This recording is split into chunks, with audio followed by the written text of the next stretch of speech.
Welcome back. Join me while I break down another movie plot. Enjoy the memories and watch out for spoilers. At the beginning of everything, the void was replaced with light that began to take shape into the early formation of Earth. Our world's harsh surface soon turned into a green blanket stretching across all of creation. The first man and woman were given a choice by the Creator, to be tempted by evil or hold on to the light. Choosing the former and eating from the forbidden tree of knowledge, they were cast out of the Garden of Eden as their punishment. Due to this, generations of sin walked within man, as Adam and Eve had 3 sons named Cain, Abel and Seth.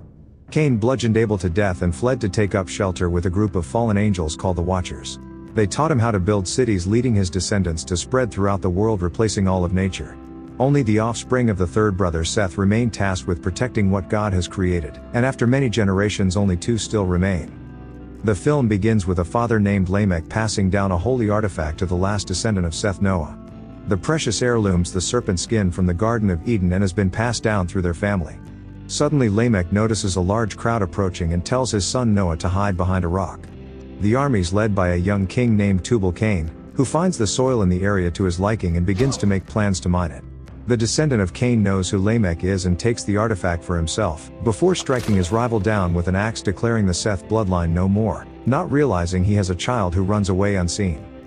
Many years pass and Noah is now a father himself, foraging the earth with his children. Shem attempts to pick a flower but is told not to by his father, who says they only ever take from the earth what they need.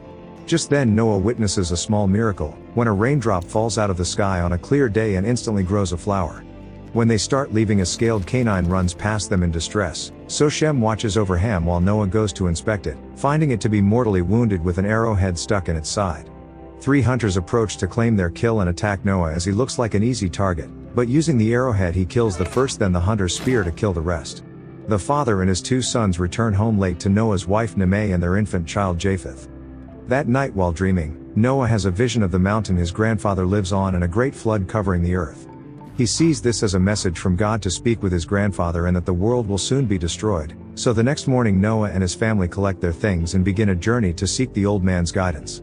They trek across the dead planet and go around the cities to avoid any trouble, eventually coming upon a settlement of people all recently killed. While looting the corpses, they find a wounded girl named Elah and decide to adopt her, when all of a sudden a group of men walk over the hill and begin to chase them. The family run into a protected zone which most of the soldiers stop at, except a few who don't believe the stories of giants. Noah decides to hold them off while his family escape, when the men turn and run at the sight of a watcher, which knocks Noah out. He wakes up in a pit with his family, surrounded by dozens of giant watchers discussing whether to kill them or not. Semyaza calls Noah a liar when he tells them that God sent him, and orders the rest of the fallen to leave them in the pit to die. In the middle of the night, a watcher rescues them, telling Noah that he senses he's a good man just like Adam.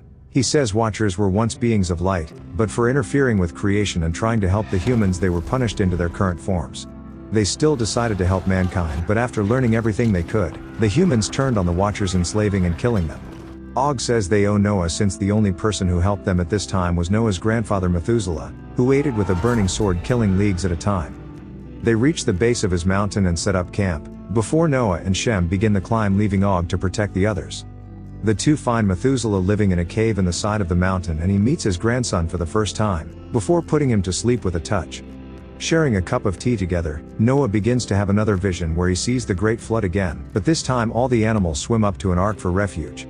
Upon awakening, he receives a seed from Methuselah from the Garden of Eden and told that he's chosen by God for a reason. He returns to his family and tells them of the Creator's plan to destroy everything, but spare the animals as they still live as they did in the garden and are therefore innocent. He plants the seed outside their tent before going to sleep, and wakes in the morning to Og being dragged away by the other watchers. Semyaza, still angered by man's betrayal, is about to kill Noah when a spring erupts from the earth.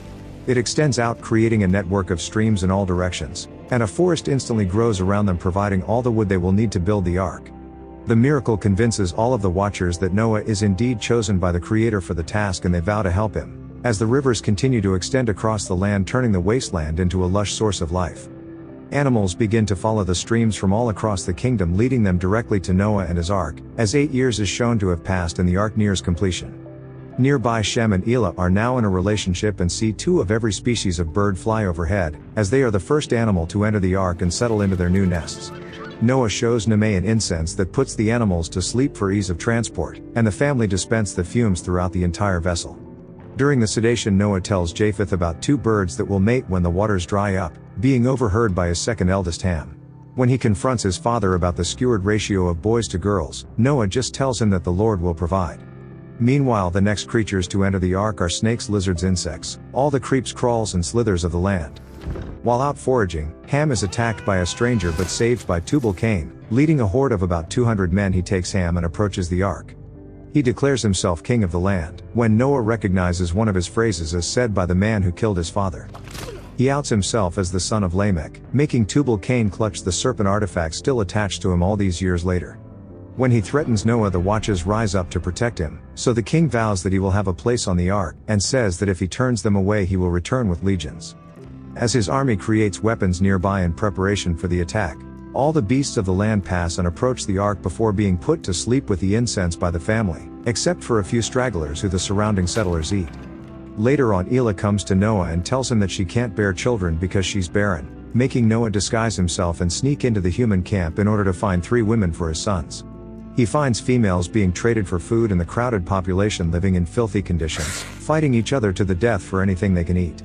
Stunned by the wickedness of man, he gives up the effort and returns to the ark empty-handed.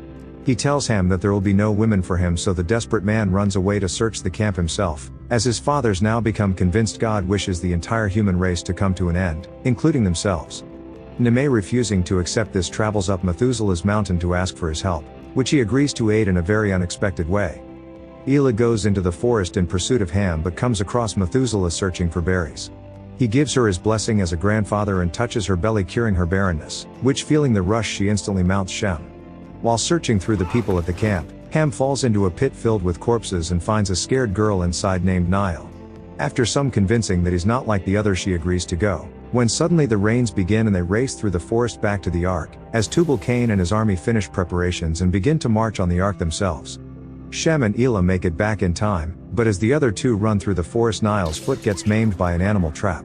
Just before the human horde reaches them, Noah shows up and forces Ham to leave the girl as she gets trampled to death by the army. The Watchers create a wall around the vessel and hold the humans back, while Semyaza lets Noah through to begin launching the ark.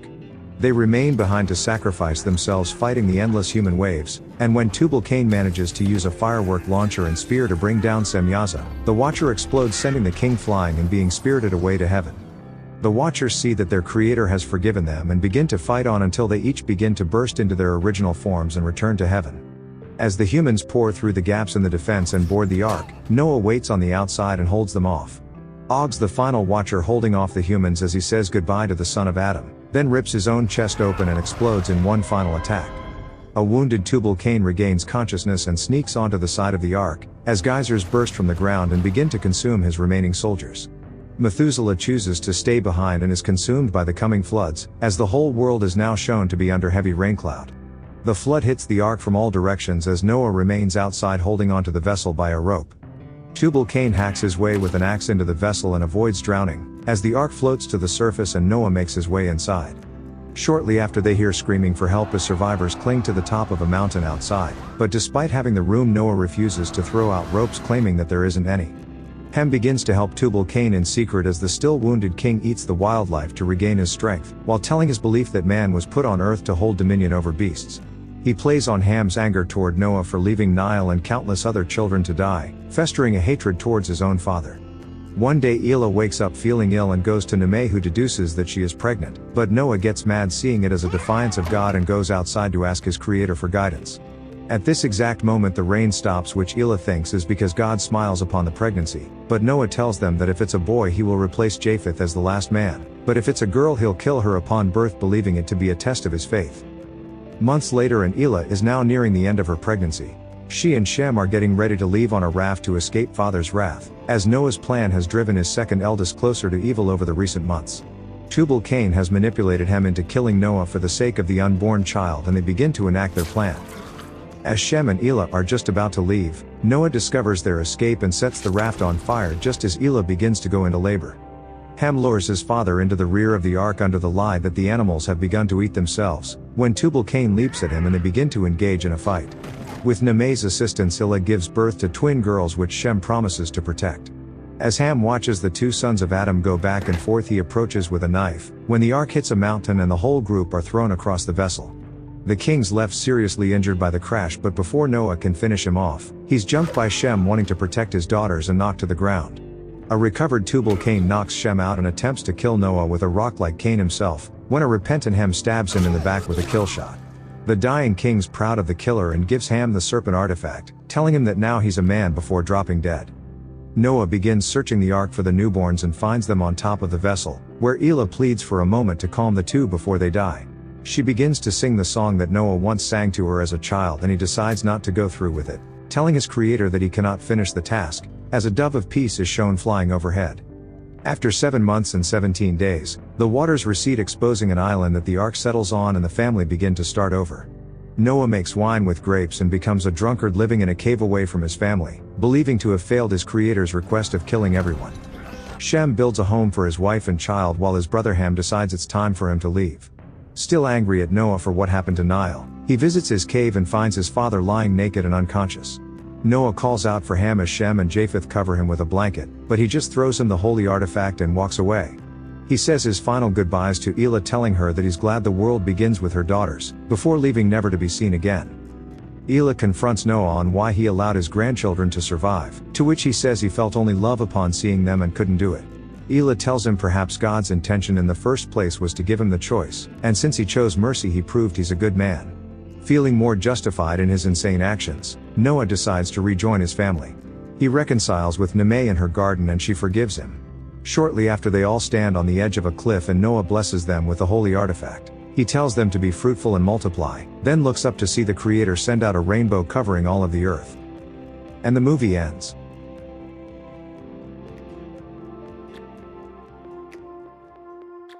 So you made it. I appreciate your time. I couldn't have done it without you.